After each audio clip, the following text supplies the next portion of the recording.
जय सिया राम। तो कल तक हमने अपने प्यारे कथा रसी श्री सीताराम जी को श्रवण कराया। श्री लोकनाथ गोसाई जी और भूगर्भ गोसाई जी के साथ ठाकुर जी की हुई अद्भुत लीलाएं, किस तरह राधा विनोद जी की प्राप्ति हुई, किस तरह भूगर्भ गोसाई जी को ठाकुर जी उठाकर उनकी कुटिया तक लेकर आए, अद्भुत अद्भुत लीलाएं हुई, किस तरह इतने सारे वृंदावन के स्थल खोजे। लेकिन ठाकुर जी की लीलाएं कहाँ खत्म होने वाली। ऐसी ही एक लीला की लोकनाथ गोसाई जी के साथ। एक बार ये अपनी कुटिया में थे, अब वृद्ध हो गए थे, 100 वर्ष तक की तो अवस्था हो चुकी थी। तो अब जब रूप सनातन जी आ गए थे तो जितना इन्होंने खोज आदि की थी सबकी पोथी दे दी थी रूप सनातन जी को। कहा कि हम तो अब एकांत में रह के भजन करेंगे, अब आप आगे का कार्यभार संभालिए, और कोई समस्या हो तो हम हैं, लेकिन फिर भी अब ये वाला कार्य हमसे नहीं हो पा रहा। अब आगे की खोज आप कीजिए, आगे की स्थलिया आप उद्धार कीजिए। और ये कुटिया बना के किसी घाट के निकट कुंज में रहने लगे। एक समय के बाद कुटिया में ठाकुर जी का भजन कर रहे थे, खूब आनंद से उनके ध्यान में लीन थे। भजन करते करते ऐसे खोए ठाकुर जी में कि भूल गए भोग का समय होने को है। भूगर्भ गोसाई जी आए इनके दर्शनार्थ, तो सोचे कि अरे ठाकुर जी के भोग का समय आए तो भूल ही गए। सोचा कि जाकर इन्हें जगा देना चाहिए इनकी समाधि से। लेकिन ठाकुर जी को ये बात नहीं रास आई कि मेरा ही तो सुमिरन कर रहा है, क्यों डिस्टर्ब करना। तो स्वयं ठाकुर जी लोकनाथ गोसाई जी का स्वरूप धारण करके आ गए बाहर और जाके रसोई आदि स्वयं बनाई। भूगर्भ जी ने सोचा कि लोकनाथ गोसाई जी है और रसोई आदि की सेवा हो रही है। लेकिन थोड़े समय बाद रसोई जब तैयार हो गई तब तो लोकनाथ जी की समाधि भंग हुई। अरे सोचा, अरे बहुत देर हो गई, ठाकुर जी का भोग बनाना है, अब वे कुटिया से बाहर आए। तब तो भूगर्भ गोसाई जी हैरान कि अभी रसोई में भी ये है, यहाँ पे भी ये है, बार बार देखिए कि रसोई में भी लोकनाथ जी, बाहर भी लोकनाथ जी, हुआ क्या ये। तब तो रहस्य पूछा गया। लोकनाथ जी ने जाके देखा तो सब रसोई तैयार और ठाकुर जी अंतर ध्यान। तब उन्हें पता लगा कि ये क्या लीला कर गए ठाकुर जी हमारे। तब जाके ठाकुर जी से पूछा तो ठाकुर जी तो मंद मंद मुस्का दी अपनी लीला पे। लोकनाथ गोसाई जी का एक नियम था कि हम किसी को दीक्षा आदि नहीं देंगे। वे कहते थे कि हम में नहीं है वो सामर्थ्य जो किसी को दीक्षा दे सके, परंतु जैसे गुरु उनको वैसे ही तो चेला मिलेगा। पद्मा नदी के तट पर स्थित खेतरी के राजा कृष्णानंद जी के एक पुत्र थे नरोत्तम दास जी, जो तो बहुत सुंदर भक्त थे। वहीं अपने ग्राम में उन्होंने कहीं से गौर कथा सुन ली और बस हृदय में वैराग्य, प्रेम, भक्ति सबका जागरण हो गया। सब राजा के पुत्र होते हुए भी सब कुछ त्याग करके वृंदावन आ गए। यहाँ सब गोसाई जी के दर्शन किए, सबको प्रणाम किया, लेकिन जब लोकनाथ जी के दर्शन किए तो हृदय द्रवित हो गया और मन में भाव आया कि अब तो यही मेरे गुरुदेव होंगे। मन से गुरुदेव मान लिया। वहाँ धीरे धीरे सब गोसाई जी अंतर ध्यान हो रहे थे। महाप्रभु जी अंतर ध्यान हो चुके थे, अपनी लीला संवरण कर चुके थे, निताई जी जा चुके थे, रूप सनातन जी भी जा चुके थे, और भी जितने आचार्य थे धीरे धीरे जा चुके थे। 3-4 आचार्य ही केवल बचे थे। तो जीव गोसाई जी को बड़ी चिंता कि अब नाम प्रचार कैसे होगा। जब सब गोसाई जी अंतर ध्यान हो गए तो कौन होगा, कहाँ से आएंगे ऐसे भक्त जो गौर की कथा को, नाम प्रचार को आगे बढ़ाएगा। जो रूप सनातन जी ने इतने ग्रंथ लिखे उनका प्रचार कैसे होगा। तब उन्हें 2-3 भक्त तो मिल गए ठाकुर जी की कृपा से, और एक भक्त थे नरोत्तम दास जी जो उत्तम श्रेणी के भक्त थे। वे चाहते थे कि इनको भी इस कार्य में लगाया जाए, लेकिन दीक्षित नहीं। जब तक वैष्णवी दीक्षा ना हो जाए तो कैसे अपने ग्रंथ, अपने रहस्य बता दे। लेकिन नरोत्तम दास जी की भी शर्त, मैं तो केवल दीक्षा लूंगा तो लोकनाथ गोसाई जी से, और लोकनाथ गोसाई जी भी हम किसी को दीक्षा देंगे नहीं। बड़ी दुविधा, क्या किया जाए। जी गोस्वामी जी बड़े हताश कि इनमें बहुत पात्रता है लेकिन दीक्षा के बिना तो कुछ नहीं कर सकते। लेकिन लोकनाथ गोसाई जी यदि अड़िग है अपने फैसले पर, तो ये प्यारे नरोत्तम दास जी भी अद्भुत शिष्य बनने को तैयार थे। जहाँ लोकनाथ जी की कुटिया थी अब तो वहीं परिक्रमा करते, नाम संकीर्तन करते, अद्भुत वाणी में भी प्रसन्न होते अंदर। लेकिन उन्होंने कभी बाहर निकल के नहीं देखा कि कौन परिक्रमा करता है, कहाँ से स्वर आता है, क्योंकि वे एकांतिक भजन करते थे। 100 वर्ष से ऊपर के हो गए थे, फिर भी अपनी सब सेवाएं खुद करते थे। किसी का सहयोग नहीं लेते थे। उन्हें पसंद ही नहीं था कि कोई उनकी सेवा करे, उनकी ठाकुर सेवा करे। एकांत में भजन करना केवल यही रास्ता आता था। तो उन्होंने कभी बाहर निकल के नहीं देखा कि कौन है, कौन कीर्तन करता है। और इनमें अद्भुत गुरु निष्ठा। परिक्रमा करते गुरुदेव की और नाम संकीर्तन सुनाते गुरुदेव को। अब एक नियम था लोकनाथ जी का कि सुबह सुबह 3 बजे जाते थे डोल डाल के लिए, अर्थात शौच आदि के लिए, जंगल में, दूर एक वन में। तब इन्हें सोचा कि वैसे तो गुरुदेव कोई सेवा नहीं देते, तो कोई बात नहीं, यही सेवा हम कर लिया करें गुरुदेव की। तो गुरुदेव का समय पता था वे कब जाएंगे, तो उससे पहले ही आधी रात में अब नरोत्तम जी जगते, जिस वन की ओर गुरुदेव जाते उस स्थान पे जाते, पूरे स्थान की बुहारी लगाते, जहाँ जो भी होता उसे साफ करके हटाते, कंकड़ पत्थर मार के सब चुन के साफ कर देते, खूब सुंदर स्थान सजा देते। उसके बाद जल रख देते, वहां पे मिट्टी छान के रख देते हाथ धोने के लिए, और रोज की यही व्यवस्था रहती। अब तो लोकनाथ जी तो अपनी सुध बुध खोकर ठाकुर जी के भजन सुमिरन में ही जाते और डोल डाल करके निवृत्त होके आ जाया करते थे। लेकिन तो कभी कभी उनको ऐसा लगा कि ये क्या, 2-3 महीने बीते तब सुधी आई कि आजकल हमें कुछ करना नहीं पड़ता, यहाँ इतनी साफ सफाई मिलती है, मिट्टी छनी हुई मिलती है, जल मिलता है, ये कौन कर जाता है।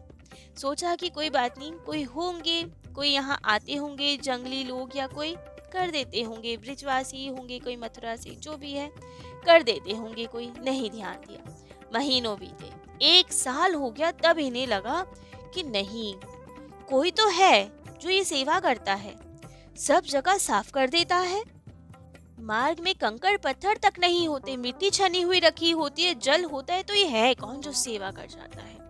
अब तो उन्होंने ठान लिया कि हमें पता लगाना है कौन ये जो इतनी सेवा कर जाता है। तब तो एक दिन मध्य रात्रि में ही वे उठ के जाके वहीं जंगल में जाके छुप गए। और नरोत्तम दास जी तो अपने समय से आए रात्रि के अंधेरे में और सब साफ किया, कंकड़ पत्थर हटाए, जल रखा, मिट्टी रखी, सब बुहारी लगा दी, खूब आनंद से जाने लगे।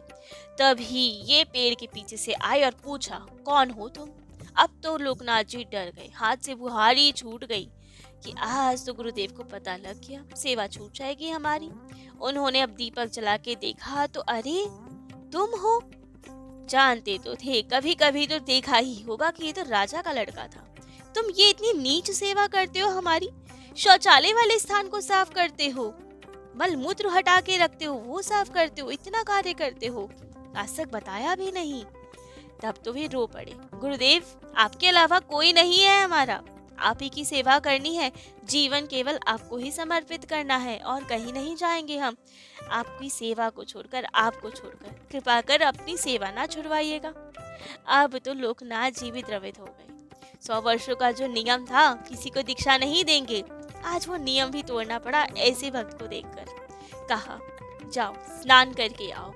हाथ पकड़ के अब अपनी कुटिया में ले गए, दीक्षा प्रदान की, मंत्र प्रदान किया। और अब दोनों गुरु शिष्य खूब सेवा करते ठाकुर जी की।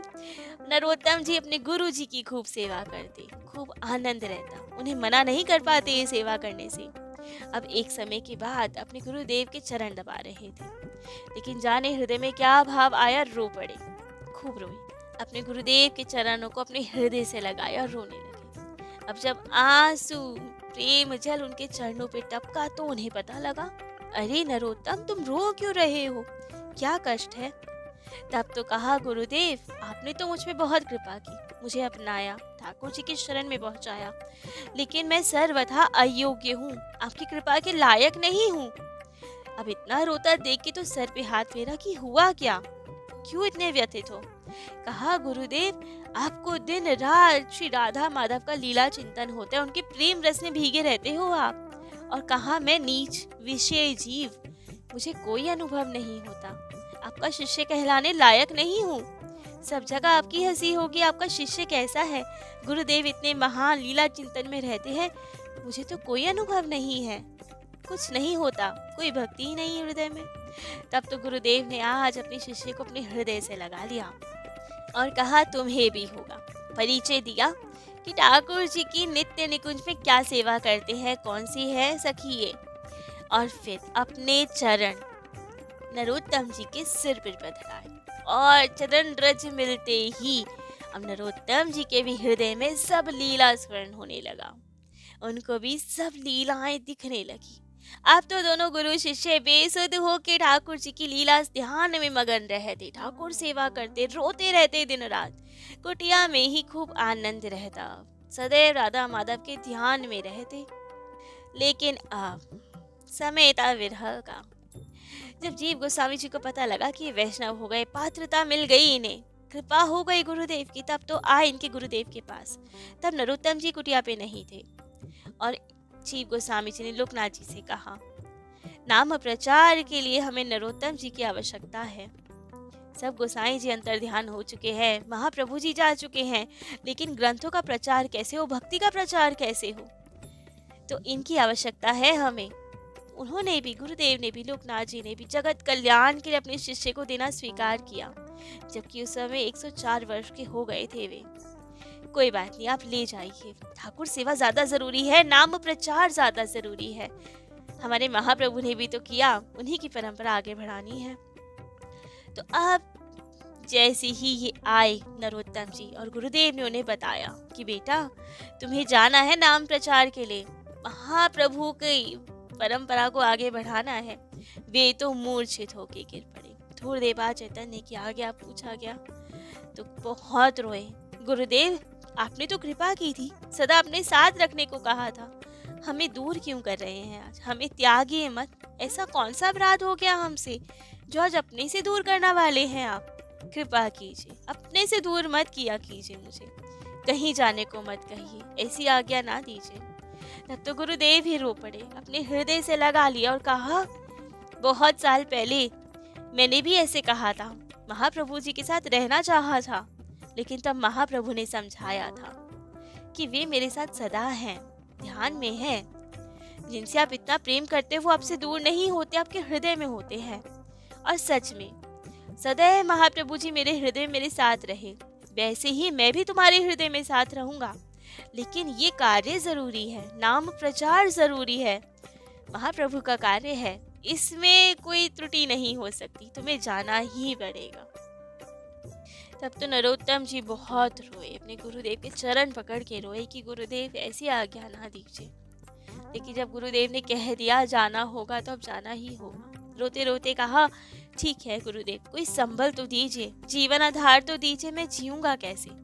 तब तो लोकनाथ जी ने अपनी चरण पादुका उन्हें दी और कहा कि गुरुदेव जा तो रहा हूँ, लेकिन इतनी तो कृपा कीजिए, इतनी एक और आज्ञा दे दीजिए कि कभी कभी आपके दर्शनों को आ पाऊँ, बेशक साल में एक बार आ पाऊँ, लेकिन आपके दर्शन कर पाऊँ। तब तो लोकनाथ जी ने रोते रोते कहा कि बेटा हमारा अंतिम मिलन है, अभी ये शरीर अब ज्यादा नहीं रहेगा, अंतिम बार दर्शन कर रहे हैं अब तो दोनों गुरु शिष्य बहुत रोए, एक दूसरे के गले रख के रोए, जैसे किसी की विदाई पे कोई माँ बेटी रोए, उतना रोए, बहुत रोए। शिष्य तो फिर भी रोए, समझ आता है, लेकिन गुरु भी रो पड़े अपने प्यारे से शिष्य के वियोग में। समझ जितने देखने वाले थे सबके नेत्र सजल हो गए कि कितना प्रेम है गुरु शिष्य में। अब जैसे तैसे भेज ही दिया नरोत्तम जी को। कुछ दिन बीते, ज्यादा से ज्यादा 4-5 दिन बीते।